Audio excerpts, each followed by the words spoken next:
और आज का दिन काफी खराब है, इसीलिए हमने शुरू में ही कह दिया था आपको कि आज जो तस्वीरें आपको देखने को मिलेंगी वो आपका मनोबल तोड़ देंगी। और ऐसी तस्वीरों को देखने के बाद आपको भी ये लगने लगेगा कि आखिर भविष्य में आपके लिए क्या छिपा हुआ है, भविष्य में क्या सब कुछ ठीक ठाक होगा या ऐसे लोगों की वजह से आपका जीवन हमेशा के लिए बदल जाएगा। लॉकडाउन के दुश्मन सिर्फ एक जगह पर नहीं है, एक जगह पर होते तो काबू भी कर लेते, लेकिन ये लोग पूरे देश में फैले हुए हैं। पूरे देश में ऐसे लोग हैं जो लॉकडाउन को फेल करना चाहते हैं और इसके लिए साजिशें की जा रही हैं।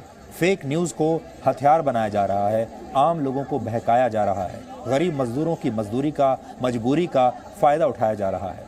मुंबई के बांद्रा रेलवे स्टेशन पर कल की घटना से कई बड़े सवाल उठे हैं। बांद्रा की घटना पर यह कहा गया था कि ट्रेन शुरू होने की अफवाह के बाद भीड़ यहां पर इकट्ठा हो गई। अफवाह ये फैलाई गई थी कि इन मजदूरों के लिए स्पेशल ट्रेन चलाई जाएंगी जिनमें बैठकर ये लोग अपने अपने घर जा सकेंगे, इसलिए ये लोग यहां पर इकट्ठा हो गए। ये अफवाह थी, लेकिन ये अफवाह फैलाई किसने?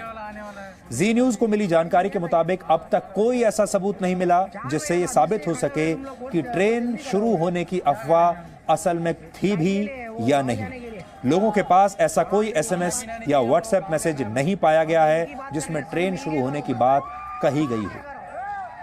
इससे यही सवाल उठते हैं, क्या बांद्रा की भीड़ को किसी साजिश के तहत इकट्ठा किया गया था? एक बड़ा सवाल यह भी है कि मुंबई से उत्तर प्रदेश और बिहार जाने के लिए ट्रेनें मुंबई के सीएसटी और दादर जैसे रेलवे स्टेशन से जाती हैं, वहां से चलती हैं, तो फिर उत्तर प्रदेश, बिहार और पश्चिम बंगाल के प्रवासी मजदूर बांद्रा रेलवे स्टेशन पर इकट्ठा क्यों हुए? क्योंकि बांद्रा रेलवे स्टेशन से तो इनकी ट्रेन जाती ही नहीं है। मुंबई से गुजरात और राजस्थान के लिए जाने वाली कुछ ट्रेन भी बांद्रा रेलवे स्टेशन से नहीं बल्कि वहां से करीब 2 किलोमीटर दूर बांद्रा टर्मिनस से चलती हैं। सबसे बड़ी बात यह है कि जो लोग बांद्रा स्टेशन पर इकट्ठा हुए थे उन लोगों के पास कोई सामान नहीं था। ये लोग ना तो अपने परिवारों के साथ आए थे, ना अपना कोई सामान लेकर आए थे। अगर ये अपना घर जाना चाहते थे, ट्रेन में जाना चाहते थे, तो कुछ सामान तो लेकर आते। इन लोगों में महिलाएं और बच्चे आपको कहीं दिखाई नहीं देंगे क्योंकि ये लोग अपने परिवारों को लाए ही नहीं। अपने अपने गांव जाने के लिए लोग अपने परिवार को लाते हैं, अपना सामान भी लेकर आते हैं। लेकिन बांद्रा में जो भीड़ कल इकट्ठा हुई थी वो अकेले लोग आए थे और खाली हाथ आए थे, इनके पास अपना कोई सामान नहीं था। अगर आपको याद हो, दिल्ली में जब ये भीड़ इकट्ठा हुई थी कुछ समय पहले, जो लोग प्रवासी मजदूर थे ये दिल्ली में भी इकट्ठा हुए थे, आपको याद होगा, दिल्ली के बॉर्डर्स पर। एक बात आपको दिल्ली के उस भीड़ में अलग लगी होगी, उस भीड़ में सब लोग परिवारों के साथ थे, महिलाएं भी थी, बच्चे भी थे और सबके पास अपना सामान था। जो भी परिवार जितना सामान उठाकर ले जा सकता था अपनी हैसियत के हिसाब से, उतना सामान लेकर जा रहा था। उन लोगों को देखकर आपको लगेगा कि वाकई ये सारे लोग दिल्ली से अपने घर जा रहे हैं और अपना सारा सामान ले जा रहे हैं, परिवार को ले जा रहे हैं। लेकिन कल जो भीड़ मुंबई में दिखी उसके पास ना तो सामान था ना परिवार। एक बड़ा सवाल ये भी है, अगर ट्रेन चलने की अफवाह होती तो फिर मुंबई के अलग अलग इलाकों से लोग रेलवे स्टेशन पर पहुंचना शुरू करते, लेकिन ऐसा भी नहीं हुआ। सिर्फ बांद्रा में ही ऐसा हुआ, एक ही इलाके में। जी न्यूज को मिली जानकारी के मुताबिक बांद्रा स्टेशन पर इकट्ठा हुए अधिकतर लोग आसपास के इलाकों के ही थे, पूरी मुंबई से लोग नहीं आए थे और ये वो लोग थे जो आसपास के इलाकों में झुग्गियों में रहते हैं। अब सवाल ये है, इतनी बड़ी संख्या में लोग एक जगह पर एक ही समय इकट्ठा कैसे हो गए? और ये लोग जब इकट्ठा होने के लिए इस जगह पर आ रहे होंगे, हजारों लोग आ रहे हैं, पुलिस क्या कर रही थी, प्रशासन क्या कर रहा था, सरकार क्या कर रही थी? किसी को भी कानो कान खबर कैसे नहीं हुई कि इतनी बड़ी संख्या में लोग यहां पर इकट्ठा हो गए? इसलिए ये सारी चीजें अपने आप नहीं होती, इनके पीछे कोई योजना होती है, इनके पीछे कोई ना कोई साजिश होती है। अब हम आपको मुंबई से अपनी एक ग्राउंड रिपोर्ट दिखाते हैं जिससे बांद्रा वाली घटना में साजिश की बात सामने आ रही है। आज हम वहां पर गए और वहां से एक ग्राउंड रिपोर्ट हमारे पास आई है, वो आप सबको देखनी चाहिए।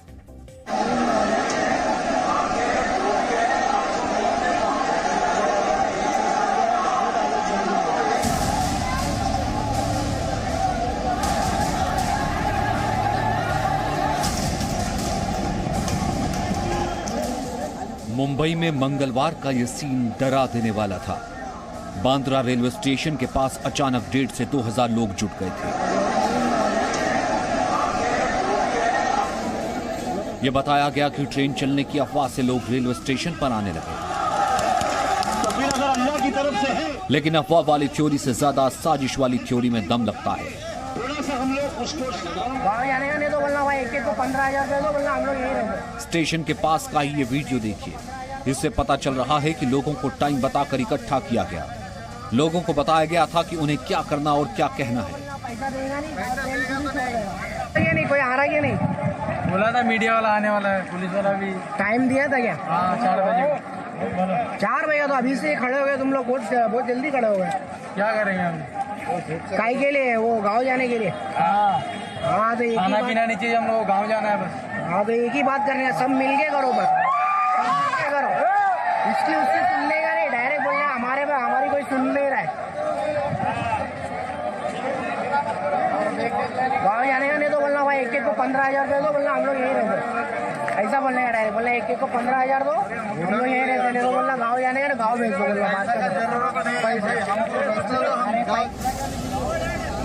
ये कौन लोग थे जिन्होंने भीड़ को इकट्ठा होने के लिए शाम 4 बजे का टाइम दिया था? बांद्रा स्टेशन पर आए लोगों से क्यों ये बोलने के लिए कहा जा रहा था कि वो 15,000 रुपए मांगे, या फिर ये कहें कि उन्हें अपने गांव भेजा जाए? जो भीड़ बांद्रा स्टेशन पर जुटी थी उनमें किसी के पास बैग या सामान नहीं दिख रहा था। अगर कोई घर जाता है तो अपना कुछ सामान लेकर के जाता है, लेकिन ऐसा नहीं दिखा।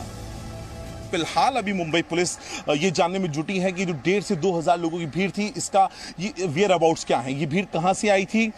अगर इस भीड़ को इकट्ठा होना था, तो अगर इसको लंबी दूरी की ट्रेन पकड़नी थी, तो इसको बांद्रा टर्मिनस पे इकट्ठा होना था, न कि बांद्रा लोकल स्टेशन के वेस्ट साइड में। ऐसी कई सारी थ्योरी हैं जिस पर अभी फिलहाल मुंबई पुलिस दिन रात अपनी इन्वेस्टिगेशन कर रही है और नए नए जो इस मामले में खुलासे सामने आ रहे हैं। हमने बांद्रा स्टेशन वाली घटना पर अपनी पड़ताल आगे बढ़ाई और उन लोगों तक पहुंचने की कोशिश की जो कल बांद्रा स्टेशन पर आए थे। मेरा मोबाइल में व्हाट्सएप आया, बहुत लोग बोला उधर जाओ, उधर ही कुछ होगा, तो इसलिए हम लोग आए थे। तो मीटिंग तो हुआ, बहुत लोग कहते हैं मेरे को ट्रेन चालू चाहिए, बहुत लोग कहते हैं मेरे को राशन पानी चाहिए। तो ऐसे हुआ नहीं। 14 तारीख में ट्रेन चालू होने वाला था, ट्रेन भी चालू नहीं हुआ। अभी कह रहा है 3 तारीख में चालू होगा। 15 तारीख को ट्रेन खुलने वाला था, 15 तारीख को क्यों नहीं खुला? इतना दिन से हो गया, हम क्या करेंगे? हम इधर पर आए, हमारा बाल बच्चा घर में है, हमको घर पे भेज देगा तो अच्छा रहेगा। तो इसके लिए वो लोग मेजोरिटी बनाया था सर। हम लोग ऐसे आपस में आगे बैठ गया था, हम लोग को मालूम है कोई ना कोई आएगा, इतना जन निकलेंगे, तो आप मीडिया वाला हो या कोई पुलिस वाला हो, लोग आगे बोलेगा दे क्या करने का नहीं करने का, वो संजना सुनने के लिए हम लोग इधर आया था। बंगाली ऑलमोस्ट ऐसा खाता है। अब उन लोग को तुम एक पैकेट दोगे लाके, वो भी रास्ते पे किसको मिल रहा है किसको नहीं, डबल पैकेट तो देते नहीं है। एक पैकेट में उसका क्या पेट भरेगा, आप बताइए फिर। और उसके बाद उसको खाना नहीं टाइम पे, उसको घर में चैन नहीं है, नींद नहीं है, बाहर आ पुलिस मार रही है। बांद्रा स्टेशन के पास जुटी भीड़ ने कोरोना का खतरा और बढ़ा दिया था। कांग्रेस के स्थानीय नेता बाबा सिद्दीकी और उनके बेटे जिशान सिद्दीकी ने भीड़ को समझाया तो काफी हद तक तो लोग मान गए। जिशान सिद्दीकी बांद्रा ईस्ट के विधायक भी हैं। अगर जो बोल दे रही अल्लाह की तरफ से नहीं, वो ईमान वाला नहीं है। जो लोग नहीं माने उन्हें पुलिस ने लाठीचार्ज करके हटाया था।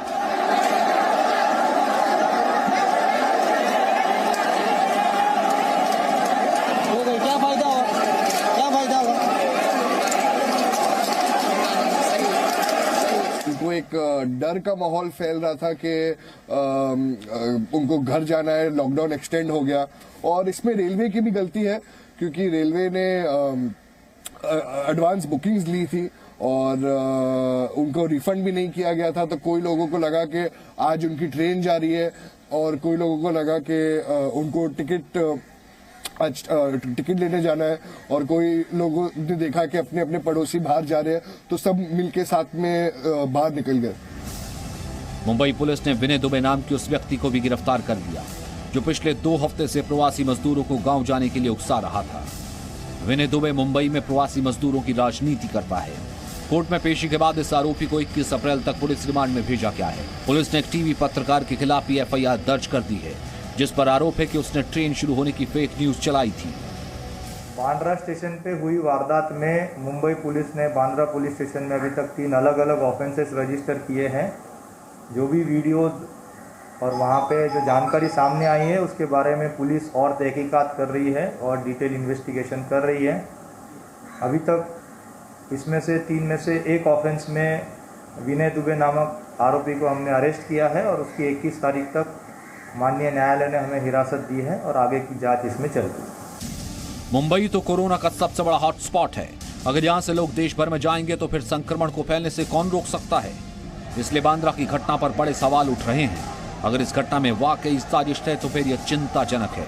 ये पता लगाया जाना चाहिए कि कौन लोग देश में लॉकडाउन को फेल करना चाहते हैं। ब्यूरो रिपोर्ट, जी मीडिया।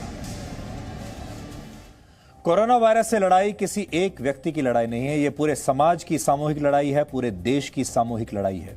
इस युद्ध में हम तभी जीत पाएंगे जब हम सभी नियमों का पालन करेंगे। हमें देश और सिस्टम और प्रशासन की मजबूरियों को भी समझना होगा। हमारे देश में अगर कुछ कमियां हैं, हमारी कुछ लिमिटेशंस हैं, तो हमें वो भी समझनी होंगी और उन्हीं को अपने दिमाग में रखकर अपनी रणनीति बनानी होगी। हमें देश पर आए संकट का एहसास करना होगा, क्योंकि दुनिया का कोई भी देश खुद को हमेशा के लिए लॉकडाउन नहीं करना चाहता और नहीं कर सकता है। लेकिन कोरोना वायरस से लड़ाई में सबसे कारगर दवा लॉकडाउन और सोशल डिस्टेंसिंग ही है, क्योंकि इसकी दवाई अभी तक और कोई बनी नहीं है। इसी से हम वायरस के संक्रमण को रोक सकते हैं। कोई दवाई अभी किसी के पास नहीं है। जो लोग अपनी मजबूरियां बता रहे हैं, उन्हें ये सब बातें समझनी होंगी।